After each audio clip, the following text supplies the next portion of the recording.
जो जहां जहां से लोग पहुंचे हैं, मैं उन तमाम भाइयों का, बहनों का, बड़े बुजुर्गों का, अपनी पार्टी के बड़े नेताओं का, सबका धन्यवाद करता हूं। और जिनकी वजह से मैं लोकसभा में पहुंचा हूं, मैं उन भीम आर्मी आजाद समाज पार्टी के साथियों का और नगीना लोकसभा के समझदार लोगों का, नगीना लोकसभा बिजनौर जिले के साथियों का बहुत बहुत धन्यवाद करता हूं। प्यारे साथियों, इस आंदोलन की जरूरत क्यों पड़ी? क्योंकि लोकतंत्र में अगर आप अपने ऊपर होने वाले अन्याय के विरोध में आवाज नहीं उठाते तो ये मान लीजिए कि ये आपके ऊपर मुस्तैद कर दिया जाता है, आपके ऊपर थोप दिया जाता है कि आप इस बात को स्वीकार करते हैं। प्यारे साथियों, आप याद करके देखिए, इस देश में हमें कुछ भी मांगने से नहीं मिला। हर चीज के लिए हमारे अपने बीच के लोगों ने, जिनको आज हम महापुरुष के रूप में मानते हैं, उन्होंने संघर्ष किया है, अपना जीवन बलिदान किया है, अपने बच्चों का बलिदान दिया है, उन्होंने अपना सुख चैन त्यागा है। उसके कारण आज इस देश में कमजोर वर्गों के लोगों को हक और अधिकार मिलने का काम हुआ।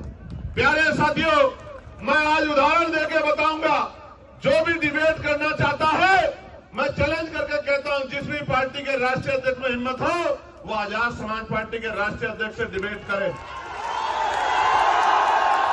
डिबेट करे। मैं सामान्य डिबेट में इसलिए नहीं जाता क्योंकि आजकल चैनलों पे डिबेट का अस्त्र खत्म हो गया है। अपने स्वाभिमान सम्मान की रक्षा स्वयं करनी है, वहां कोई भी आके बैठ जाता है और कुछ भी कहने लग जाता है।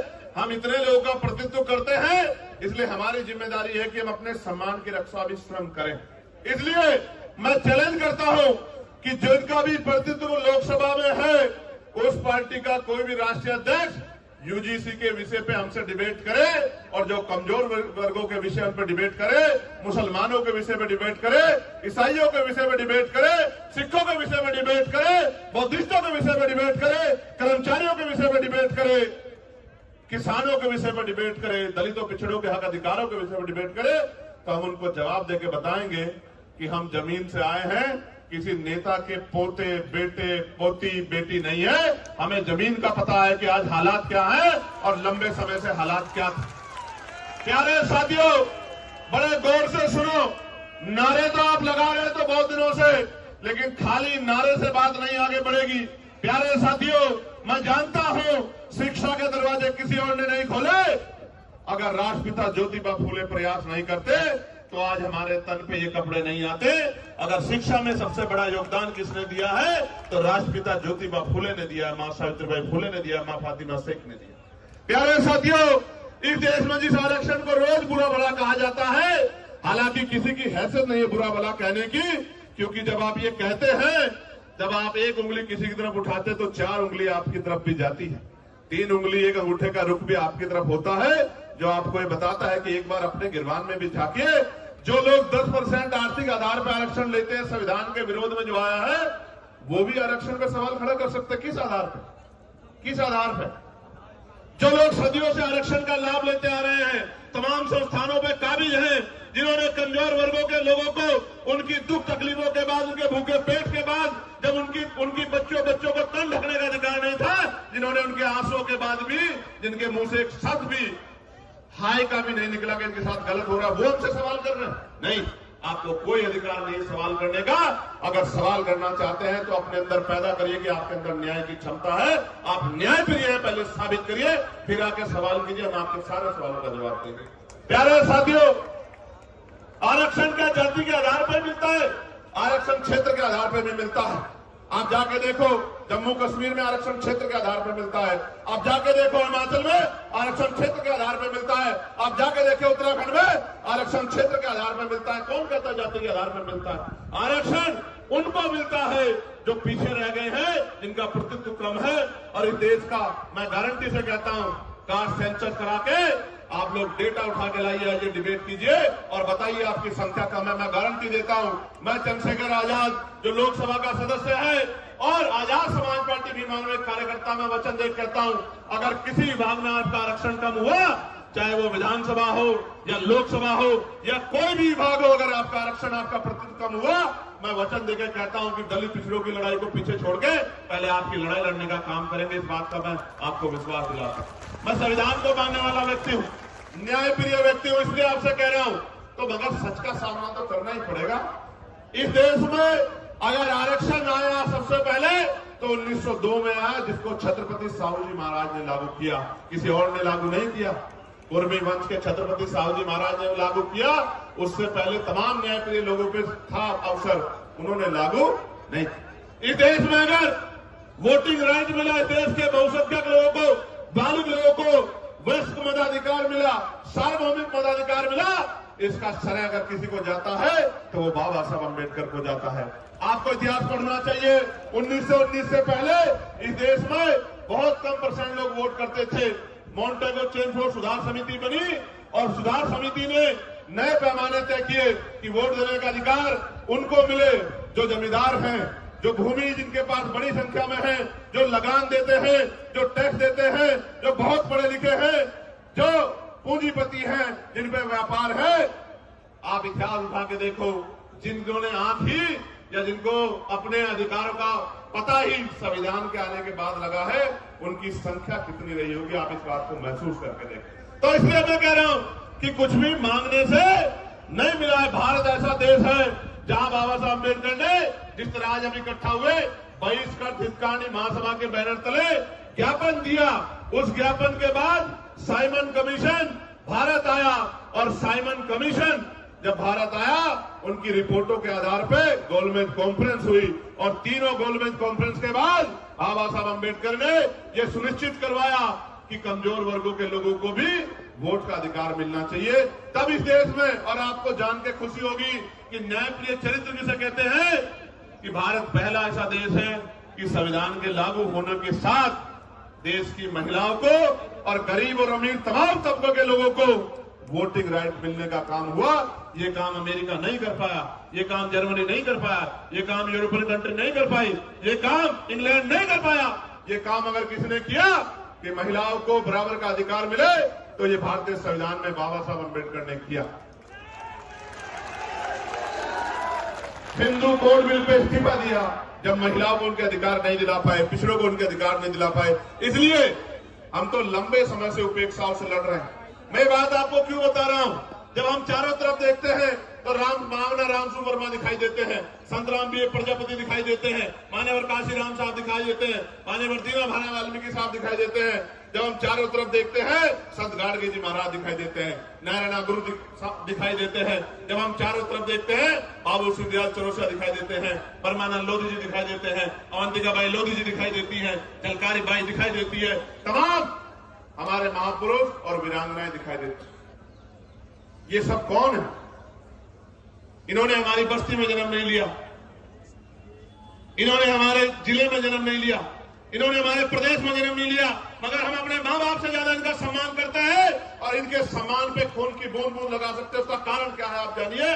उनका कारण ये है कि इन महापुरुषों ने अपने बच्चों को भी पीछे छोड़ दिया, इन्होंने हमारे लिए अपना पूरा जीवन जिया। इनकी वजह से आज हमें अधिकार मिले। इसका मैं उदाहरण बताता हूं। बाबा साहब अम्बेडकर ने अपने जीवन में 3 लोगों को गुरु माना। धार्मिक गुरु उन्होंने, न्यायिक गुरु के तौर पर उन्होंने महामानव तथागत बुद्ध को अपना गुरु माना। शिक्षा के क्षेत्र में उन्होंने राष्ट्रपिता ज्योतिबा फुले को अपना गुरु माना और अंधविश्वास पाखंडवाद को यानी कि विज्ञानवाद के तरफ के आधार से बात करने के लिए उन्होंने गुरु कबीर जी को अपना गुरु माना। आप समझो, बाबा साहब ने राष्ट्रपिता ज्योतिबा फुले को गुरु माना, उनके दिखाए रास्ते पे चले, साहू जी महाराज के रास्ते पे चले। इसी वजह से वो सामाजिक न्याय की बात को मजबूती से रख पाए। कहां थे लोग जब इस देश में स्तन टैक्स लिया जाता था? कहां थे लोग इस देश में जब विधवा विवाह रोका गया था? कहां थे जब सती प्रथाएं होती थी?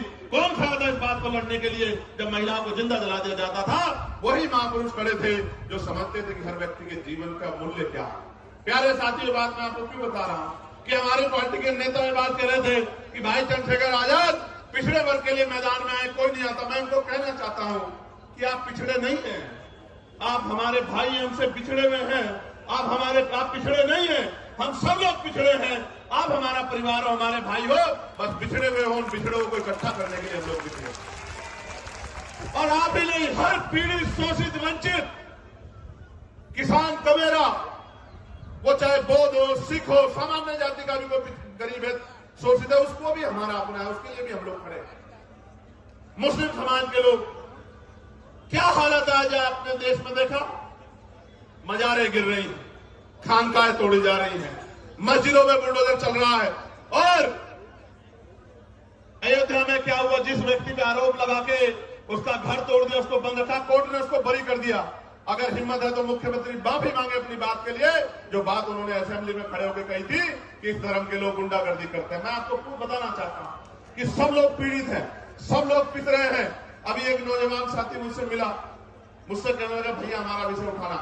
मैं पूछना चाहता हूं, सरकार न्यायप्रिय है तो आप मुझे बताओ, 2025 जुलाई में सरकार ने जवाब दिया कि सेंट्रल यूनिवर्सिटियों में पिछड़े वर्ग के professor, assistant professor, associate professor की 80% रिक्तियां है। कितने परसेंट? 80% रिक्तियां। आदिवासी समाज की 83% रिक्तियां और शेड्यूल कास्ट की, अनुसूचित जाति की 65% रिक्तियां। अब मैं पूछना चाहता हूं, कोई भी डिपार्टमेंट तभी तो चलेगा जब उसको चलाने वाले लोग होंगे। जिस डिपार्टमेंट में, जिस विभाग में 80% पद खाली पड़े हैं, वहां कौन हमारी पीड़ा को सुन रहा है? जब हमारा आदमी वहां है ही नहीं तो हमें न्याय वहां कहां से मिल सकता है? 45 सेंट्रल यूनिवर्सिटियों में 38 जो हैं, जो वाइस चांसलर हैं, कुलपति हैं, वो सामान्य जाति के हैं। हमारा विरोध ये नहीं है कि सामान्य जाति के हैं, हमारा विरोध ये है कि 45 में से 38 कितने परसेंट बैठता है कि SC, ST, OBC के लोगों में काबिलियत नहीं है? किस आधार पर आप ये बात कहना चाहते हो? एक SC का, एक ST का, 5 OBC समाज के, जिनकी संख्या 52%, उनको 12% भी नहीं मिल रहा। इसलिए आंदोलन करना पड़ता है, इसलिए यहां आना पड़ता है। हम तो जानते हैं, मैं आपको इस मंच से कह रहा हूं, फिर कह रहा हूं, याद करो फूले साहब को, याद करो साहू जी महाराज को, याद करो पेरियार को, याद करो रामसु वर्मा जी को, याद करो बाबू जगदेव प्रसाद कुशवाहा जी को, याद करो जगन्नाथ कपूरी ठाकुर जी को, याद करो परमानंद लोधी जी को, याद करो संतराम प्रिय प्रजापति जी को, याद करो शिवराज चौरसिया जी को, याद करो। और मैं आपको भी कहता हूं, मुस्लिम समाज के मेरे भाइयों, कि अगर सर सैयद अहमद खान नहीं होते तो एक यूनिवर्सिटी भी आपके लिए नहीं बनती, आपको आइडिया नहीं है, कोई आपको पूछने वाला नहीं। और अगर आपके लिए यूनिवर्सिटियां नहीं होती, आपको तालीम नहीं मिलती, तो आपको इस देश के सिस्टम में आने का मौका ही नहीं मिलता। जब आप डॉक्टर, इंजीनियर, IAS, IPS, वकील नहीं बन पाते, तो आपकी कलम में ताकत नहीं होती, आप कहां से किसी का भला कर पाते? आप तो अपना भला भी नहीं कर पाते। आपने देखा, उनके बाद 2 लोगों ने यूनिवर्सिटी बनाने का काम किया, और दोनों के परिवारों का क्या हाल है? आजम भाई के परिवार का क्या हाल है आप देखो, और इकबाल भाई के परिवार का क्या हाल है सहारनपुर में, आपने देखा। अगर वो कोई व्यापारिक वो बना लेते तो कोई दिक्कत नहीं थी। यूनिवर्सिटी बना के पढ़ाओगे और उनको सिस्टम में लाओगे तो लड़ाई हो जाएगी। बस असल बात है, मैं आपको ये बता रहा हूं मेरे प्यारे साथियों, प्रदेश का, देश का कोई डिपार्टमेंट उठा के देख लो, अगर आप बैकलॉग ढूंढोगे तो मैं लिख के देता हूं कि अगर बैकलॉग भरा जाए तो आज ही 5, 7, 10 lakh schedule caste, schedule tribe, backlog, backward के लोगों को नौकरी, सरकारी पक्की नौकरी मिलने का होगा। लेकिन इन सरकारों ने क्या कर रखा है? इन्होंने ठेके संविदा पे अपने लोग रख रखे हैं, कम पैसे में लोग रख रखे हैं। जो लोग रख रखे हैं उनको पूरा पैसा नहीं मिलता, कॉन्ट्रेक्चुअल जॉब दे रखी है, क्योंकि आरक्षण ना देना पड़े SC, ST, OBC के लोगों को। इसलिए मैं आपको कहना चाहता हूं, ये जो UGC आया, मैं इसका धन्यवाद करूंगा इस गाइडलाइन का। इसके आने से कई लोगों के चेहरे बेनकाब हुए, जो कहते थे हम सेकुलर हैं, हम न्यायप्रिय हैं। पार्टी जो प्रोटेस्टर से मेरा अनुरोध है कि ये अपने झंडे वंडे जो है साथ लेके सड़क पर मार्च करते हुए आ जाए। ये जो सम्मानित व्यक्ति बोल रहे हैं, मैं इनसे आग्रह करूंगा, जो एडमिनिस्ट्रेशन के लोग यहाँ हैं, मैं उनसे आग्रह करूंगा कि हमारे जो सीनियर लोग हैं, एक बार उनसे बात कर लें, ये बीच में ना अपनी बात को रखे और ये भाषा शैली सुधारे। झंडे वंडे नहीं होते हैं, ये झंडा हमारा सम्मान है। और इस बार अगर ये भाषा शैली नहीं सुधारेंगे तो फिर ये आंदोलन आज ही नहीं, अब आगे कल के लिए भी कह दूंगा, लोगों को अपील कर दूंगा, फिर देख लेना संभाल नहीं पाओगे। प्यारे साथियों, मैं आपको कुछ और कहना चाहता हूं, गौर से सुनो, इन बातों पर ध्यान मत दो। ये तो पुलिस के भाई हैं, एडमिनिस्ट्रेशन के भाई हैं, सरकार के हिसाब से काम करते हैं, हमें इनकी मदद लेनी है, हमारा इनका कोई झगड़ा नहीं। आप गौर से सुनो मेरी बात को। कई लोगों के चेहरे बेनकाब हुए, कई पार्टियों के चेहरे बेनकाब हुए, कई नेताओं के चेहरे बेनकाब हुए, कई सामाजिक संगठनों के चेहरे बेनकाब हुए, और सबसे ज्यादा बेनकाब अगर कोई नारा हुआ है तो वो नारा है जो नारा लग रहा था कि जात पात की करो विदाई, हिंदू हिंदू भाई भाई। वो नारा भी बेनकाब हो गया, वो नारा झूठा था। अगर वो नारा सच्चा होता तो मैं पूछना चाहता हूं कि जब मंडल कमीशन की बात आती है, जब SC/ST आयोग की बात आती है, SC/ST एक्ट की बात आती है, जब यूजीसी की नई गाइडलाइन की बात आती है, तो आप आंदोलन क्यों करते हो हमारे खिलाफ? क्यों हमारे खिलाफ आंदोलन करते हो? क्यों आप हमारे खिलाफ आंदोलन करके सड़कें जाम करने का काम करते हो? क्यों आप आंदोलन करके जो कहते थे कि प्रधानमंत्री हिंदू हृदय सम्राट है, उसी प्रधानमंत्री को बताओ कहा गया, नहीं कहा गया, कैसे कैसे शब्दों से नवाजा गया। तो जिस प्रधानमंत्री के राज में आपको EWS मिला, उन्हीं प्रधानमंत्री को जब एक आपको काल्पनिक ऐसा लगा कि भाई हमारे बच्चों के ऊपर जो है जांच बैठ सकती है, उनपे जो है उनपे मुकदमा दर्ज हो सकता है, सिर्फ काल्पनिक, कोई मामला सामने नहीं आया। हम पे तो उदाहरण है, मैं बताऊंगा पूरी बात में, हम पे उदाहरण है, कोई मामला सामने नहीं आया तो आप आंदोलन करने चला है। क्योंकि जब भी मंडल कमीशन कहां से हिंदुओं के खिलाफ था, मुझे बताओ। अगर मेरे भाइयों कुछ मिल रहा है और मैं विरोध कर रहा हूं तो मैं कहां से उनका भाई हुआ, आप मुझे बताओ। देखो बहुत कुछ बेनकाब हुआ। बेनकाब ये हुआ है कि जाति सत्य है, जाति सत्य है, और जाति को ठुकराया नहीं जा सकता। जिसको हिंदू हृदय सम्राट कहते थे, उसी को जाति के आधार पर गाली देने का काम कर दे। इसका मतलब जब तक वो व्यक्ति आपका काम करेगा तब तक आप उसको पलकों बिठा के रखोगे। जैसे ही वो कोई और इनका रोल भी नहीं यूजीसी में, तो आप उनको गाली देने लग जाओगे। ये है जाति का सत्य। मैं और बताता हूं, हाथ कंगन को आरसी क्या और पढ़े लिखे को फारसी क्या। कल ही एक मामला हुआ एक बैंक में, 2 बेटियां थी। वो एक बेटी कहती है कि मैं ठाकुर और दूसरी बेटी वो ब्राह्मण समाज की है। मैं तो तमाम महिलाओं का सम्मान करता हूं, लेकिन आप देखो कि उन्होंने क्यों नहीं कहा कि मैं हिंदू हूं, और दूसरी बेटी ने क्यों नहीं कहा मैं हिंदू हूं। एक ने कहा मैं ठाकुर, दूसरे ने कहा मैं ब्राह्मण हूं, और दोनों अपने अपने समाज से समर्थन मांग रही है, और दोनों के विरोध में एक दूसरे के समाज के लोग गाली बकने का काम कर रहे हैं। इसलिए मैं आपको बता रहा हूं कि वर्ग की बात ही नहीं है, ये बात जातियों तक जाती है जब आपके अधिकारों पे हमला होता है। और सबसे बड़ी बात देखो, जिनके बच्चों को जो बच्चे मर रहे हैं जिनके, क्योंकि 118% की वृद्धि हुई अपराध में, ये मैं नहीं कह रहा हूं, ये सरकार के आंकड़े कह रहे हैं, एजेंसियों के आंकड़े कह रहे हैं, 118% की वृद्धि हुई। और कानून की ये गाइडलाइन कैसे बनी? सुप्रीम कोर्ट ने ऑर्डर किया कि गाइडलाइन बनाओ यूजीसी को। यूजीसी ने गाइडलाइन बनाई, हमने नहीं बनाई। और उस गाइडलाइन में जैसे ही पिछड़े वर्ग के लोगों को जोड़ा, क्योंकि गाइडलाइन तो 2012 में ही बनी थी, 2012 में बनी थी, लेकिन जैसे ही पिछड़े वर्ग के लोगों को जोड़ा, तत्काल विरोध शुरू हो गया। मैं आपको बताना चाहता हूं कि इस नारे के पीछे अगर कुछ है तो वो पिछड़े वर्ग के लोगों का विरोध है। इस बात को मेरी आप याद रखना। ये सरकारें, इनकी सोच पिछड़ा वर्ग विरोधी है, और हम इस बात को इसलिए लड़ रहे हैं क्योंकि हम जानते हैं कि राष्ट्रपिता ज्योतिबा फुले हमारे लिए लड़ रहे थे, छत्रपति साहू जी महाराज हमारे लिए लड़ रहे थे, ईवी पेरियार रामानायकर स्वामी प्यारेलाल यादव हमारे लिए लड़ रहे थे, मामला राम सुवर्मा चौधरी महाराज सिंह भारती सर छोटूराम चौधरी चरण सिंह हमारे लिए लड़ रहे थे। इसलिए आज हम यहाँ सीना तान के खड़े हैं कि हम अपने भाइयों को अकेला नहीं महसूस होने देंगे, उनके साथ। प्यारे साथियों, यूजीसी की बात हुई है, मैं पूछना चाहता हूं, कोई ऐसा प्रोटेस्ट बताओ जो यूजीसी के विरोध में हुआ हो और पुलिस ने उन पर लाठी चलाई हो। कोई एक विरोध आप मुझे बताओ पूरे देश के अंदर, या उनको पकड़ के खींचा हो, या उनके कार्यक्रम में इस तरह से माइक उठा के बीच बीच में कहा हो कि भाई आपके लोग कम है, आपके लोग ज्यादा, कभी हुआ क्या? लेकिन जैसे आप लोग आंदोलन करने आए, कहां BHU में, कहां गोरखपुर यूनिवर्सिटी में, कहां लखनऊ यूनिवर्सिटी में, कहां JNU में, कहां DU में, आपको पीट भी रहे हैं और पीट के उठा के बंद भी कर रहे हैं। क्योंकि जो समाज प्रभावी होता है, जिनके पास मीडिया होता है, जिनके अधिकारी होते हैं, जिनकी एजेंसियां होती हैं, जिनके पास वॉइस होती है, उनकी छोटी से छोटी बात भी लाखों मील तक दूर जाती है, और जिनकी आवाज नहीं होती उनको हत्या करके लटका दिया जाता है।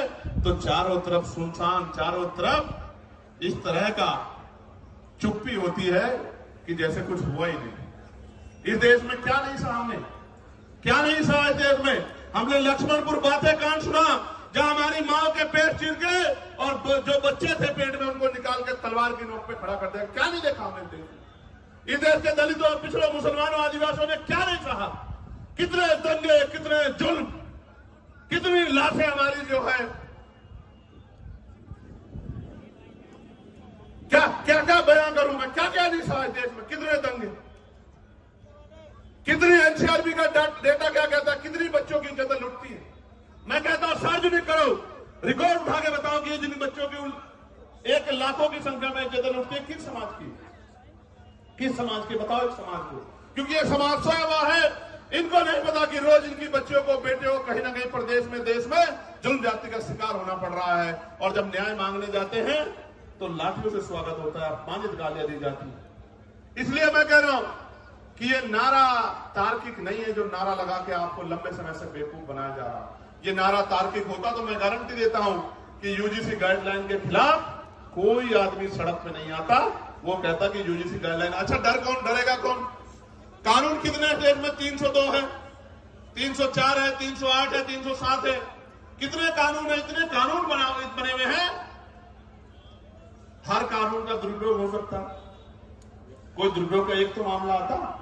2012 से SC/ST के उसमें गाइडलाइन बनी हुई है, आप पे 10 मामले हैं जो आपके खिलाफ फर्जी दर्ज हो गए हो, कुछ तो होगा आपके पास जिसके आधार पे आप कह रहे हो, लेकिन कोई तथ्य नहीं है। एक ही तथ्य है कि हमें अपराधी मान ले। हम कहां अपराधी मान रहे हैं भाई?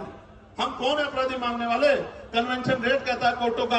हम तो किसी को सवाल नहीं करते कि जब हायर जुडिशरी में, हाई कोर्ट में और सुप्रीम कोर्ट में हमारा रिप्रेजेंटेशन नहीं होता, हम तो तब भी सवाल नहीं करते। हम जैसा गूंगा भरा कौन लोग होगा? कौन होगा? कौन होगा?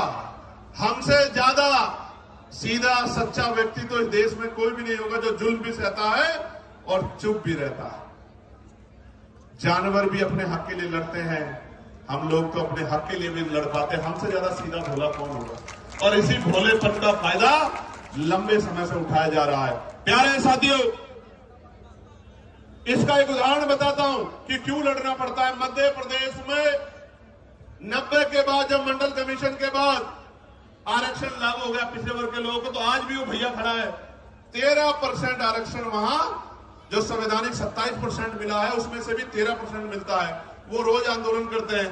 यही सुप्रीम कोर्ट उस मामले को, फाइल को नीचे दबा के रखता है। क्यों नहीं सुनता?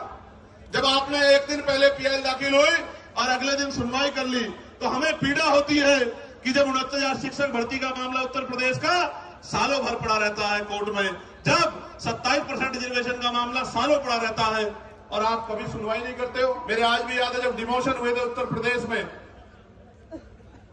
एक पूर्व की सरकार थी, जब उनके निगरानी में डिमोशन हुए थे, इसी सुप्रीम कोर्ट ने कहा था कि पहले डिमोशन कराओ, उसके बाद हम सुनेंगे। मैं पूछना चाहता हूं, जब हमारे हकों की बात आती है तो क्यों चुप्पी थाम लेते हो आप? हम तो उम्मीद लगा के बैठे हो कि आप न्याय के देवता हो, आप न्याय की मूर्ति हो, आप न्याय करोगे। क्या ऐसा गाइडलाइन में, जिसने गाइडलाइन ना पढ़ी हो, मुझे बताओ, क्या उसमें आर्थिक रूप से कमजोर वर्गों को उद्देशिका में नहीं जोड़ा गया? आर्थिक रूप से कमजोर वर्ग में सारे सामान्य जाति के बच्चे, तो कैसे सामान्य जाति के खिलाफ हो गया? इसमें महिलाओं को जोड़ा गया है, इसमें दिव्यांगजनों को जोड़ा गया है, कैसे किसी के खिलाफ हो गया? और कहा गया कि भाई इसमें नोटिफिकेशन में यह नहीं रखा कि सामान्य जाति के प्रतिनिधि होंगे। मैं कहता हूं 38 जब कुलपति सामान्य जाति के हैं, तो आपका रिप्रेजेंटेशन कौन कर देगा? जब इतना बैकलॉग है OBC SC ST का, तो आप हमें तो गारंटी देता हूं, जो समता समिति बनेगी बनवा लो। OBC के ST के प्रोफेसर नहीं मिलेंगे आपको, असिस्टेंट प्रोफेसर, सीनियर प्रोफेसर मिलेंगे नहीं। आप, मेरा चैलेंज आप चेक करवा लो। तो इसलिए मैं कह रहा हूं, प्यारे साथियों, मंडल कमीशन आया था, मंडल कमीशन 2 सिफारिशें लागू हुई, अभी बाकी सिफारिशें चूकित हुआ। कभी कोर्ट को नहीं लगता कि ये सिफारिशें लागू होनी चाहिए, कभी नहीं लगता, कभी नहीं लगता। और निजी क्षेत्रों में हम लोग पार्लियामेंट में बिल लेके आए, प्राइवेट मेंबर बिल, की निजी क्षेत्रों में SC ST OBC के लोगों को आरक्षण मिलना चाहिए। क्यों मिलना चाहिए भी सुनो। निजी क्षेत्र बनता कैसे है? निजी क्षेत्र इस तरह बनता है कि सरकार जमीन देती है, 1 रुपए लीज पे हजारों बीघा जमीन, फिर उसको लोन देती है, फिर टैक्स में छूट करती है। इस तरह की छूट वो किसानों को, मजदूरों को, गरीबों को, अल्पसंख्यकों को, मुसलमानों को, आदिवासियों को नहीं देती। इतने सब प्रावधानों के बाद तब जाके वो प्राइवेट सेक्टर बनता है। तो जो सारा ही सरकारी पैसे से बना हो, सारा ही सरकारी जमीन पे बना हो, तो उसमें कमजोर वर्गों को हिस्सेदारी क्यों नहीं मिलनी चाहिए? कोई पूछने वाला है क्या? इसलिए हमने कहा कि निजी क्षेत्रों में भी आरक्षण की व्यवस्था होनी चाहिए।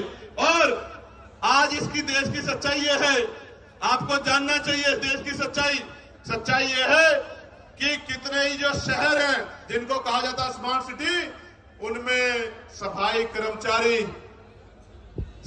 कर्मचारी सीवर में उतरते हैं, सीवर में मर जाते हैं। 7,000, 8,000, 9,000, 11,000 पे, 13,000 पे मजबूर है काम करने के लिए। मैं आपको जिम्मेदारी के तौर पर कहना चाहता हूं, जानबूझ के जाति के आधार पर ये काम दिया गया है और जाति के आधार पर इसके वेतन का निर्धारण किया गया है। पक्की नौकरी छीन के ठेकेदारी सुविधा पे नौकरी देके आज भी हमारे लोग गटर में मरते। किसी को दुख क्यों नहीं होता? क्यों नहीं सुप्रीम कोर्ट संज्ञान लेता?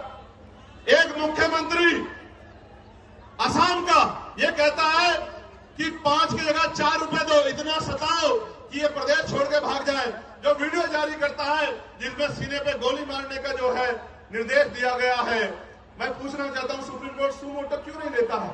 इस वायलेशन में सुप्रीम कोर्ट चुप क्यों है? हमारे नरसंहार पर सुप्रीम कोर्ट चुप क्यों है? इसलिए तकलीफ होती है कि जिस न्याय के मंदिर से हमें उम्मीद है वो न्याय का मंदिर हमारी तरफ नहीं देख रहा। इसलिए प्रोटेस्ट करना पड़ता है कि उस न्याय के मंदिर तक हमारी भी तकलीफ जाए, हमारी भी पीड़ा जाए। हम भी इस देश के लोग हैं, हम भी देश में टैक्स देते हैं, हम भी देश को सींचते हैं, हम ही देश की बिल्डिंगें बनाते हैं, हम बड़े बड़े शहरों की बिल्डिंगें बनाते हैं, उसमें हमारा पसीना लगता है न्यूनतम वेतन मजदूरी पे, और मजदूरी मांगने पे हत्या भी होती है। हम ही देश की बिल्डिंगें बनाते हैं, हमारे पसीने खून से बिल्डिंगें बनती हैं। हमारी माए, हमारी बहनें, हमारे बच्चे पेट पे जो है हमारी माए बच्चे बांध के इस बिल्डिंगों में ईंटें चढ़ा के मशीनरी तो आ जाइए, इस देश को मजबूत करने काम करते हुए बड़ी बड़ी बिल्डिंगें बनाती है। इन बिल्डिंगों में हम पे रहने के लिए स्थान नहीं होता है। ये सब हमारे सामने। सरकार कहती है हम प्रधानमंत्री आवास योजना चला रहे हैं, लेकिन आप देखो हल्द्वानी में कैसे बसे बसाए लोगों को उजाड़ने का काम किया जा रहा है। इसलिए दर्द होता है कि चारों तरफ हमें कोई सुनने वाला नहीं। प्यारे साथियों, मैं कर्मचारियों की पीड़ा को समझता हूं, ठेकेदारी सुविधा पर जिस तरह उनको लूटा जा रहा, मैं इस बात को समझता हूं। मैंने कहा कि जो भूमि में कमजोर हैं, जिनको पट्टे दिए गए थे दलित पिछड़े वर्ग के लोगों को, वो सारे पट्टे छीनने का काम सरकारें कर रही है, गुंडागर्दी कर रही है, भूमाफिया कर रहे हैं, लेकिन सुप्रीम कोर्ट संज्ञान नहीं लेता।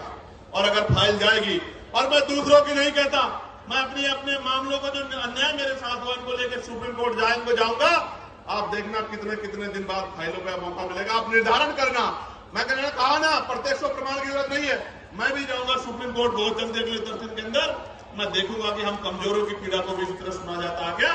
जब सरकार हम पे जुल्म करती है, जब सरकारें हम पे अन्याय करती है, निर्दोष होते हमें जेल भेजने का काम करती है, हम पे रासुका लगाती है, हमारे बच्चों को पीटने का काम करती है, हमारी हड्डियां तोड़ने का काम करती है, हमें करंट लगाने का काम करती है, तो ये सुप्रीम कोर्ट हमारी पीड़ा को भी सुनता नहीं सुनता। मैं जाऊंगा। प्यारे साथियों, आज इस देश में शिक्षा बाजार बन गई है, शिक्षा बाजार बन गई है। गरीब आदमी अपने बच्चों को अच्छी पढ़ाई नहीं दिला सकता है, कोई पूछने वाला नहीं है। बच्चे पढ़ेंगे नहीं तो आगे कैसे जाएंगे? और जो चला जाता है वो हिंसा का शिकार हो जाता है, जातीय भेदभाव का शिकार हो जाता है। मैं दूर नहीं जाता, कहते हैं ना कि भाई उदाहरण की जरूरत पड़ती है। मीडिया के साथी यहां हैं। वर्ष 2012 में वर्धमान जो सफदरजंग महावीर मेडिकल कॉलेज में SC/ST समुदाय के MBBS कर रहे छात्रों को फिजियोलॉजी के लिखित टेस्ट में जाति देखकर जानबूझ के फेल किया गया। आरोप लगे, जांच हुई और आपको जान के अचरज होगा, छात्रों की शिकायत पे जब दर्ज हुई, सरकार ने कमेटी बनाई जिसका नाम था मुंगेकर कमेटी। मुंगेकर कमेटी की जांच में पता लगा कि SC/ST के बच्चे के पेपर पे अंकित जाति देख के चुन के फेल किया गया। तो हमारे मन में सवाल क्यों ना पैदा हो कि हमारे साथ कास्ट बेस्ड डिस्क्रिमिनेशन होता है। और ऐसा ही नहीं, कमेटी की रिपोर्ट पे कोर्ट ने उन छात्रों को मात्र पास ही नहीं किया, दोषियों के खिलाफ 10-10 लाख रुपए का मुआवजा देने के लिए आदेश दिए, दोषियों पे कार्रवाई की। मैं इसलिए आपसे कह रहा हूं कि होता है डिस्क्रिमिनेशन, कास्ट बेस्ड डिस्क्रिमिनेशन होता है, इसीलिए तो हम कह रहे हैं। और हमने थोड़ा ही गाइडलाइन बनाई, हमारी पीड़ा को आपने कहा सुना, सुप्रीम कोर्ट के आदेश को आपने सुनकर गाइडलाइन बनाई। मैं धन्यवाद करूंगा कि उन गाइडलाइनों को हमारे पढ़े लिखे लोगों ने पढ़ा। भाई देखो, दो तरह का समाज है अभी। एक वो जो हाशिए पे गांव में रहता है, लेकिन वो मेहनत मजदूरी करके उनके पिताजी भी अपने बच्चे को यूनिवर्सिटी भेजने का काम कर रहे हैं। यूनिवर्सिटी क्यों भेज रहे हैं? कि मेरी गरीबी, बेबसी, लाचारी, परेशानी, बीमारी, तकलीफों को ये मेरा बेटा पढ़ लिख के doctor, engineer, IAS, IPS professor बन के 2 रुपए कमा के सम्मान का जीवन खुद भी जिएगा, मेरी तकलीफों को भी दूर करेगा, मेरे दरिद्र को भी काटेगा। वो बच्चा पढ़ने आता है लेकिन वो उत्पीड़न का शिकार हो जाता है। और ये मैं नहीं कह रहा हूं, ये एजेंसियों की रिपोर्ट कह रही है, इसलिए इस आधार पर गाइडलाइन बनी है। प्यारे साथियों, बातें तो बहुत है कहने को, लेकिन मैं ये कह रहा हूं, ये सच है कि जहां आपकी आवाज नहीं होगी वहां सुनवाई नहीं होगी। इसलिए आपको अपनी आवाज को मजबूत करना पड़ेगा। आज इस आंदोलन का पहला चरण है, आज यहां है, कल राष्ट्रीय अध्यक्ष भीम आर्मी के नेतृत्व में भोपाल में होगा। 9 तारीख को राजस्थान में हुआ था। हम लोग इतनी चैन से नहीं बैठने वाले हैं। हमें जब मुझसे कोई पूछता कि चंद्रशेखर भाई कैसे आए जीत के, तो मैं कहता हूं मैं नहीं आया, मेरे लोगों ने मुझे चुन के भेजा है, क्योंकि आज उनकी आवाज को उठाने वाला कोई भी नहीं है। आज उनके दर्द पे, उनकी दर्द पीड़ा पे बोलने वाला कोई नहीं है। मेरी क्या औकात थी कि मैं आ जाता लोकसभा में? मेरे लोगों ने वोट और नोट देके मुझे चुन के भेजा है। मेरी जिम्मेदारी बनती है कि अगर उनकी तरफ आंच है, उनकी तरफ उंगली उठे, तो मैं भी बोलूं और अपने साथ के जागरूक लोगों को भी बोलने के लिए तैयार करूं। इसलिए आज ये आंदोलन हो रहा है। प्यारे साथियों, इस देश में संविधान है, आर्टिकल 25-26 है, धार्मिक आजादी है। मैंने आज ही पार्लियामेंट में पूछा कि आप ये बताओ, तमाम त्योहारों पे आप व्यवस्था करते हो, लेकिन भगवान बुद्ध की जयंती पे, संत कबीर जी की जयंती पे, गुरु रविदास जी की जयंती पे, पेरियार जी की जयंती पे, फूले जी की जयंती पे, साहू जी की जयंती पे, तमाम जो हमारे महापुरुष हुए हैं, मुस्लिम समाज में भी हुए, सिख समाज में भी हुए, जैन समाज में भी हुए, बौद्ध समाज में भी हुए, उनकी जयंतियों के अवसर पे, उनके धार्मिक आयोजनों पे आप बजट क्यों नहीं देते हो? बताओ। आप ईद पे क्या बजट खर्च करते हो? आप मुहर्रम पे क्या बजट खर्च करते हो? आप शब बारात पे क्या बजट खर्च करते हो? क्या इस देश के धन पे कुछ ही लोगों का अधिकार है? फिर ये देश, ये सरकार सबका साथ सबके विकास के झूठे के नारे के साथ क्यों खड़ी है? ये कहे कि धन तुम्हारा और अधिकार हमारा, धन तुम्हारा, अधिकार हमारा, हम अपने लोगों को देंगे। ये सच बताने का काम करें। हम जानते हैं सच क्या। प्यारे साथियों, मैं लगातार उन विषयों को पार्लियामेंट में उठाने का काम करता हूं। हमारी संख्या कम है, इसलिए मुझे समय कम मिलता है, लेकिन ये संख्या कम हमेशा नहीं रहेगी। ये संख्या हमेशा कम नहीं रहेगी। हमें लड़ाई लड़नी पड़ेगी, और अगर हम चुप रहे ज्यादा दिन तक, वो दिन दूर नहीं है कि हमारी आने वाली पीढ़ियां इस देश में पुनः गुलाम हो जाएंगी। गुलामी की बेड़ियां काटने के लिए हमें संघर्ष करना पड़ेगा, और क्रांति की चिराग ज्वाला में अपना बलिदान देने के लिए सतत तैयार रहना पड़ेगा, क्योंकि महापुरुषों ने संघर्ष किया था तो हम लोगों को अवसर मिला है। और अगर आज हम लोग संघर्ष करेंगे तो आने वाली पीढ़ियों को अवसर मिलेगा। और अगर हम लोगों ने चुप्पी थाम ली, निजी स्वार्थों में चुप हो गए, जिस तरह हमारे कुछ नेताओं ने अपने लोगों का हाथ छोड़ के और ये कहा कि भाई हम इनके साथ हैं। मैं कहना चाहता हूं आपको सबके साथ रहना चाहिए, लेकिन गलत तो गलत और सही को सही तो कहना चाहिए। अगर गलत होता तो मैं भी उनकी बात करता, लेकिन जब गलत नहीं है तो सिर्फ वोट के लिए आप उधर चले गए।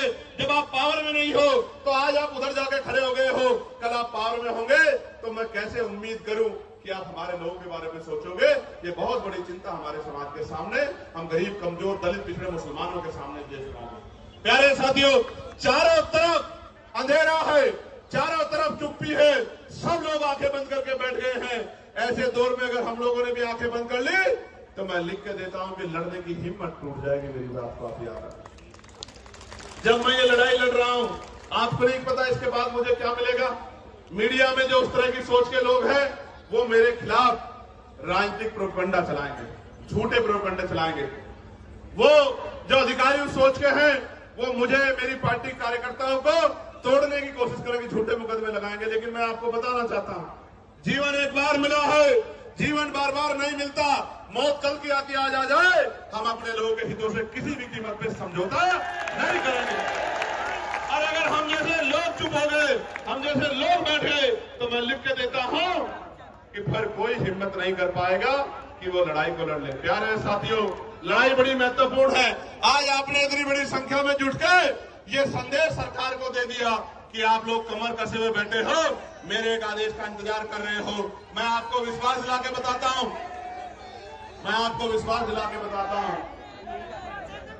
चंद्रशेखर आजाद के लिए आजाद समाज पार्टी के एक सिपाही के लिए, हमारे नेताओं के लिए, कार्यकर्ताओं के लिए समाज हित पहले है, व्यक्तिगत हित बाद में है। हम मिट तो सकते हैं लेकिन समाज के हितों से समझौता करके छुप नहीं सकते। मेरी बात को मैं अकेला व्यक्ति था, भंते जी यहां बैठे हैं, मैं अकेला व्यक्ति था जिसने बीटी एक्ट के खिलाफ आवाज उठाई कि बीटी एक्ट 1949 खत्म किया जाए, क्योंकि उसमें मोदी समाज के लोगों के साथ अन्याय हुआ। प्यारे साथियों, ये बातें मैं आपको इसलिए बता रहा हूं कि आपको जागरूक होना पड़ेगा। यहां तो बहुत सारे ऐसे लोग हैं जो बिल्कुल अपने से दिखाई देते हैं, ऐसा ही पढ़ना पहनते हैं लेकिन अपने नहीं हैं। आज तो हर पार्टी आपको लुभाने के लिए अपने नेताओं को, फरीदाबाद के लोग सुनो, पलवल के लोग सुनो मेरी बात को, हर पार्टी ऐसे पटके पहना के अपने लोगों को घुमाने लगी है, लेकिन ऐसा पटका पहनने वाला सच्चा नहीं हो सकता। बाबा साहब अम्बेडकर को और बहुजन महापुरुषों की विचारधारा पर चलने वाला व्यक्ति सच्चा हो सकता है। नीला पटका तो बाजार की हर दुकान पर मिल जाएगा, कोई भी पहन के जाएगा। कोई पार्टी बताओ, आप औरों को छोड़ो, भारतीय जनता पार्टी को देखो, जिन आरएसएस के लोगों ने जीते जी बाबा साहब की सब यात्रा निकाली, वही आरएसएस के बीजेपी के लोग सबसे बड़ा फोटो बाबा साहब का लगाते हैं नहीं लगाते हैं?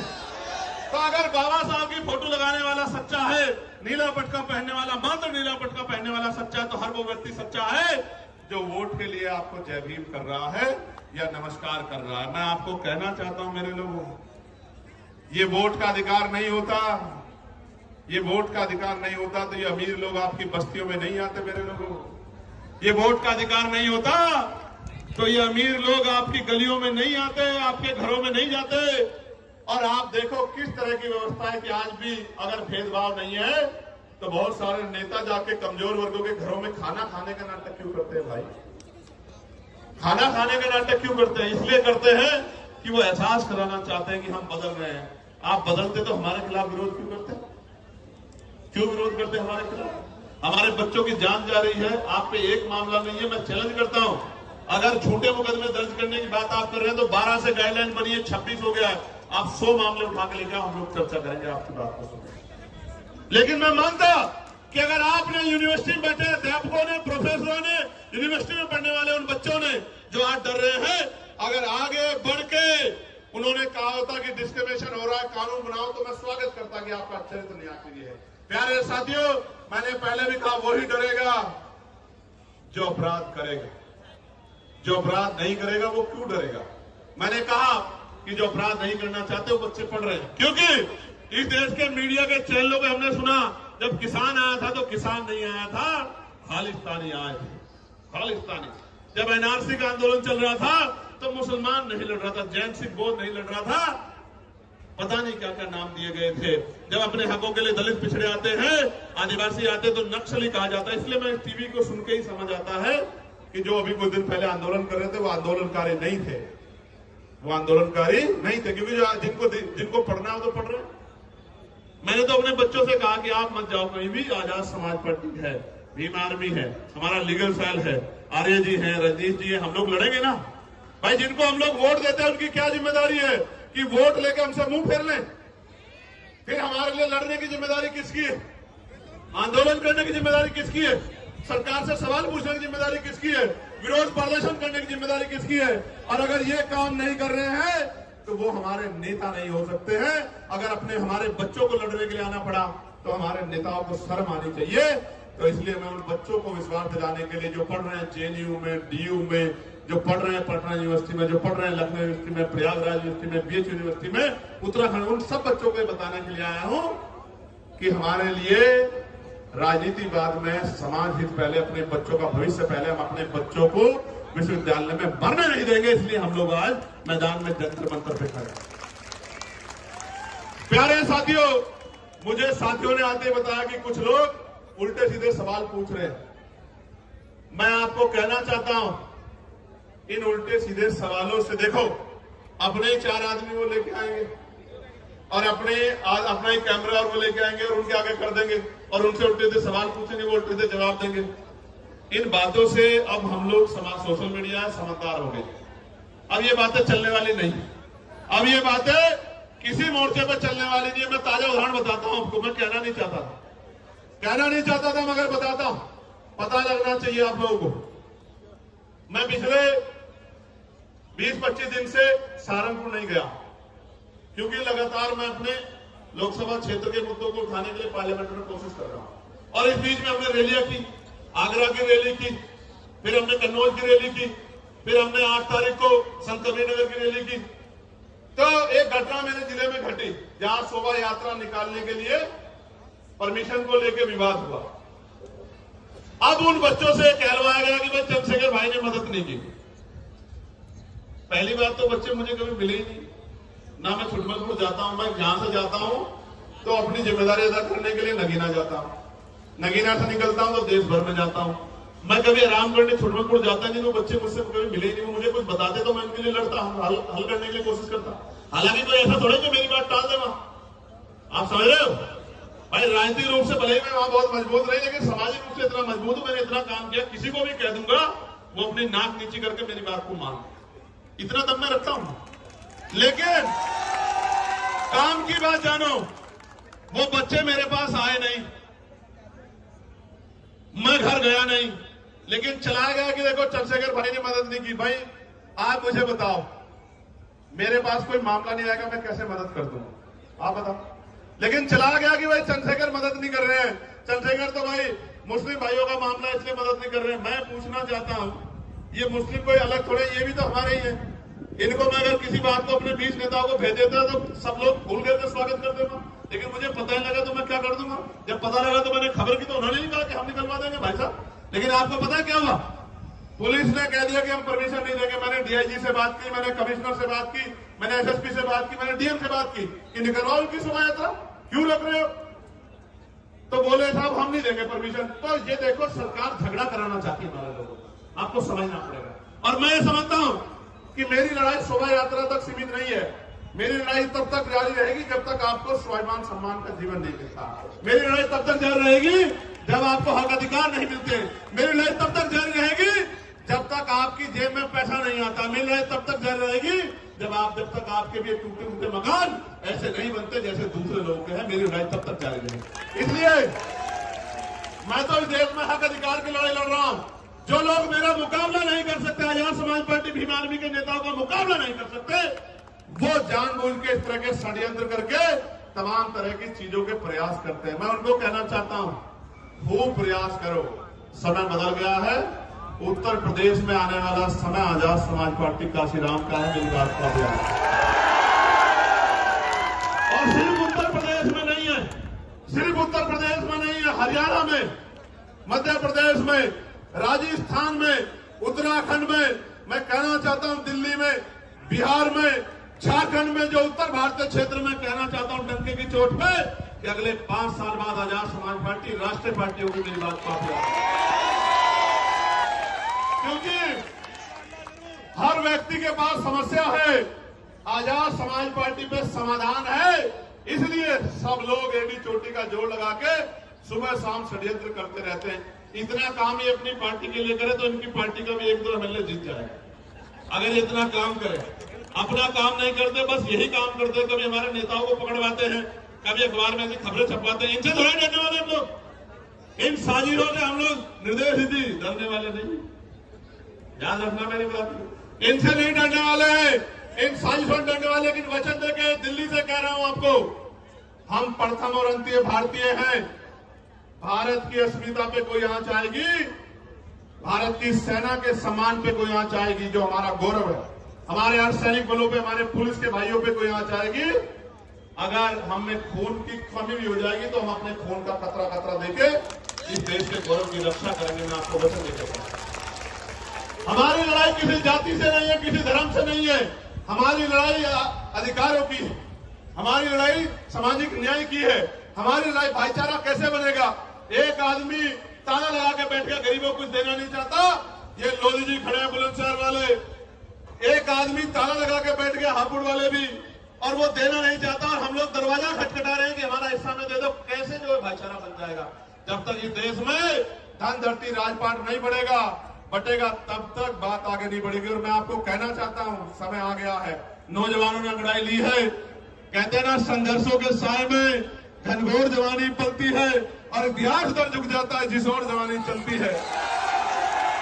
जिस दिन से मुजफ्फरनगर की रैली हुई, आगरा की रैली हुई, हरदोई की रैली हुई, कन्नौज का ऐतिहासिक जो है महारेला हुआ, संत कबीर नगर की रैली हुई, 25 तारीख को जौनपुर में ऐलान होगा। उसके बाद जौनपुर में, और देखना चैलेंज करके कह रहा हूं, गौर से सुनो, जौनपुर में ऐतिहासिक रेला होगा। जौनपुर के बाद 15 तारीख को बाराबंकी में ऐतिहासिक रेला होगा। उसके बाद 29 तारीख को मार्च में लखीमपुर खीरी में महारेला होगा। मेरी बात को आप ऐसा संख्या की चोट पे कह रहा हूं। और रंजन साहब, आप भी सुनो, आपने नहीं देखा होगा कि 2 दिन पहले ग्राउंड बदल दिया जाता है, 2 दिन पहले परमिशन नहीं देते हैं। जिस तरह के गुंडा तंत्र से हम लोग लड़ रहे हैं, कोई लड़ नहीं सकता। हमारी बड़ी बड़ी रैलियां होती है और मीडिया में 1 मिनट नहीं होती कि आजाद समाज पार्टी की न्यूज दिखा। लेकिन हम नाराज नहीं है, हम नाराज नहीं है। हम ये मानते हैं कि अभी हमारी शक्ति कम है, हम इसको बढ़ाएंगे। हम मजबूर करेंगे कि हर एक व्यक्ति की नजर हमारी तरफ जाए, हर एक व्यक्ति की नजर हमारी तरफ जाए, वो हमारे दर्द को महसूस करे, वो हमारे विषय पर चर्चा करे। वरना एक ही समाज के लोग टीवी के पूरे पैनल में बैठ जाएंगे और एंकर भी उसी समाज से, कैसे दलितों, पिछड़ों के, मुसलमानों के हालातों पर चर्चा कर लोगे मेरे भाई। आप ही सोचो क्या हालात। प्यारे साथियों, गरीब का दर्द गरीब समझता है और मजलूम का दर्द मजलूम समझता है। कोई शोषक शोषितों का दर्द नहीं समझ सकता। प्यारे साथियों, मैं आज इस मंच से नगीना के लोगों से माफी चाहता हूं, क्योंकि नगीना के लोगों की इच्छाएं बहुत हैं, लेकिन मैं मजबूर हूं कि नगीना से उत्तर प्रदेश फतेह नहीं हो सकता है। इसलिए मैं 1 साल का समय नगीना के लोगों से चाहता हूं। जब 27 का चुनाव खत्म हो जाएगा, मैं वचन दे कहता हूं, मैं नगीना को 1 मिनट के लिए नहीं छोड़ूंगा, आपके साथ रहूंगा 24 घंटे। लेकिन अभी आप अपने दिल पे हाथ रख के बोलो और बताओ, क्या नगीना के, मात्र नगीना को मेरी जरूरत है या पूरे उत्तर प्रदेश में जाके जन जागरण की जरूरत है? देखो, मेरे पास अभी 5 करोड़ की निधि है और वो ट्रांसपेरेंट है। मैं चैलेंज कर कहता हूं, अगर मेरी साख पे कोई सवाल खड़ा कर देगा तो जो वो सजा देगा उसको मान लूंगा। वो सबके सामने है। मैं कोशिश करता हूं कि किसी का काम जो जरूरी है वो ना रुके। मैं फिर कह रहा हूं, ये 5 करोड़ में सीमित हूं मैं। जिस दिन राजकाज बनेगा, सिर्फ नगीना ने जिस चीज पे आप हाथ रख दोगे कि भाई ये काम होना चाहिए, मैं गारंटी देता हूं वो काम करके दिखाएंगे आपको। इसलिए प्यारे साथियों, 1 साल का समय दे दो। 1 साल, इतने साल जुल्म सहाया, आपको बिल्कुल अलग रखा। 1 साल का समय दे दो। 1 साल के बाद आपकी तरफ एक भी शिकायत की सुई नहीं आने देंगे। इस बात का मैं आपको प्यारे साथियों, शामली भैंसवाल के लोग धरने में बैठे हैं, कुछ लोग यहां भी आए हैं हमारा समर्थन करने। मैं उनका बहुत समर्थन करता हूं। उनकी जो मांग है आप बताइए, हम लोकसभा के पटल पे भी उठाने का काम करेंगे और उनको जाके मजबूती देने का भी काम करेंगे। प्यारे साथियों, अंत में जब मैं अपनी बात को खत्म करूंगा तो मैं आपसे भी कुछ उम्मीद करके आया। बताओ, मेरी मदद करोगे नहीं करोगे? और मेरी मदद का मतलब क्या है? सुनो, मेरी मदद यानी कि आपकी खुद की मदद। गौर से सुनना, आज हमने, किसी को नहीं पता था हमारा प्रदर्शन यहां होता है तो पूरा कनॉट पैलेस, पूरा ये क्षेत्र जाम हो जाता है। इस बात को पूरा प्रशासन, पुलिस जानती है। आज हमने चुनिंदा लोगों को, ये भी हजार संख्या में हो गए हैं, अलग अलग स्टेट से बताया कि उनको जाकर किस तरह लड़ाई लड़नी है। राजस्थान के कुछ साथी दिख रहे हैं, हरियाणा के कुछ साथी दिख रहे हैं, यूपी के कुछ साथी दिख रहे हैं, मध्य प्रदेश के कुछ साथी दिख रहे हैं, इसी तरह उत्तराखंड के साथी भी दिख रहे हैं। दिल्ली का तो बारंबार हम लोग धन्यवाद करते हैं, बिहार के साथी दिख रहे हैं। मैं आपको ये कहना चाहता हूं, गौर से सुनो, मैं आपको ये कहना चाहता हूं, अंत में गौर से सुनो, मैं आपसे क्या चाहता हूं। आप यहां से जब घर लौटो तो इस बात को समझो कि political power is the master की। जब तक राजनीतिक सत्ता हमारे पास नहीं होगी तो हमारे हितों में फैसले नहीं होंगे, पॉलिसियां नहीं बनेंगी। मैं आपसे, आप मुझसे मेरे खून का कतरा कतरा ले लो फौजी साहब, लेकिन मैं आपसे आग्रह कर रहा हूं कि गली मोहल्लों में जाके अपने वोट को संगठित करके अपनी ताकत 2027 में उत्तर प्रदेश के अंदर बढ़ा। और मैं बड़ी बात नहीं कह रहा हूं श्री जी, एक मौका आप आजाद समाज पार्टी काशीराम को मिलने दो। मैं वचन देके कहता हूं, विश्वास से कहता हूं, पूरी हिम्मत से कहता हूं कि जो लोग आज हमारे साथ नहीं है वो भी ये कहेंगे कि हम उसका विरोध भले ही कर सकते हैं, उस पार्टी का, उसकी पॉलिसी का, लेकिन उनका काम में मुकाबला नहीं कर सकते। ऐसा काम करके दिखाएंगे, मेरी बात को आप याद रखें। प्यारे साथियों, मैं पुलिस के भाइयों का बहुत धन्यवाद दूंगा। एड्रेस मुझे भी नहीं पता है। एक मिनट, एक आदमी को बोलने दो। आजमगढ़ वाली होगी, अभी बाद में देंगे आजमगढ़ को मौका। अभी आप ये सुनो, 25 तारीख को जौनपुर में कार्यक्रम है, रैली, एक बात। और 25 तारीख के बाद 15 तारीख को, 15 मार्च को रैली है बाराबंकी लखनऊ के पास, और 29 मार्च को है लखीमपुर खीरी, और 5 अप्रैल को है उत्तराखंड के साथियों को भी मौका दिया है कि वो भी अपनी शक्ति को इस बार दिखा दें। बहुत दिन हो गए हैं उनको भी, क्योंकि इस बार उत्तराखंड से भी हमारा प्रतिनिधित्व आने वाला है, ऐसा भी मेरा विश्वास है। प्यारे साथियों, आप यहां जुटे हो, बड़ी ताकत दी आपने आके, इतनी छोटी कॉल पे इतनी मजबूती से आपने आंदोलन किया। 500 लोगों के आंदोलन को 50 बार टीवी पे दिखाया जाता है, 5 लोगों के आंदोलन को ब्रेकिंग न्यूज में दिखाया जाता है। आशा और उम्मीद है कि आज आपकी तरफ भी मीडिया की निगाह जाएगी, ऐसा मेरा विश्वास। भले ही वो निगेटिव वे में जाए, भले ही वो निगेटिव वे में जाए, भले ही वो ये कहे कि बहुत शोर शराबा था, नौजवान पेड़ों पे चढ़ गए थे, पुलिस बार बार रोक रही थी, इस तरह की सारी बात करें, लेकिन कभी कभी आपके खिलाफ जो साजिश होती है उससे भी लोकतंत्र में आपका प्रचार होता है, तो इससे घबराने की जरूरत नहीं। प्यारे साथियों, ऐसे मुट्ठी बंद करो मेरे साथ सब लोग, जहां तक मेरी आवाज जा रही है, मुट्ठी बंद करो। जय भीम।